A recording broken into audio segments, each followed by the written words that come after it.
Table network సర్వేలు చూసి అట్లాంటివి కూడా ఉన్నాయి. ఈ పెద్ద సంస్థలోళ్ళు 3-4 వేలు పొద్దునేసిన వాళ్ళు. సాధారణంగా పొద్దునేసేవాడు లాయల్ పార్టీ క్యాడర్ అయి ఉంటాడు. పొద్దున్నే పార్టీ అభిమానులు పొద్దున్నే వెళ్ళిపోయేసేస్తారు. సాధారణ జనం, మాస్ జనం మధ్యాహ్నం నుంచి వేస్తారు. అప్పటికి అది అయిపోయింది, వీళ్ళు లెక్కలేసుకోవడంలో కూర్చున్నారు. ఇప్పుడు 6 గంటలది 6:15 కల్లా చెప్పడం బిగిన్ చేశారంటే అదే లెక్క సమస్య.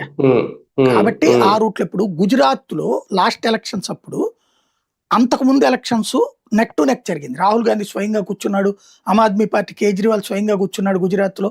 కూర్చున్నాక అప్పుడు అదేదో ముగ్గురిని పెట్టారు, రిజర్వేషన్లు అనుకూలం ఒకళ్ళు, జాట్ల రిజర్వేషన్ ఒకళ్ళు, అట్లాగా పెట్టి అంత పెద్ద రచ్చ చేసింది. అప్పుడు కాంగ్రెస్ పార్టీ చేస్తే బీజేపీ పని అయిపోయింది అనుకున్నాం. అప్పుడు 80% పైగా పోలింగ్ వచ్చింది.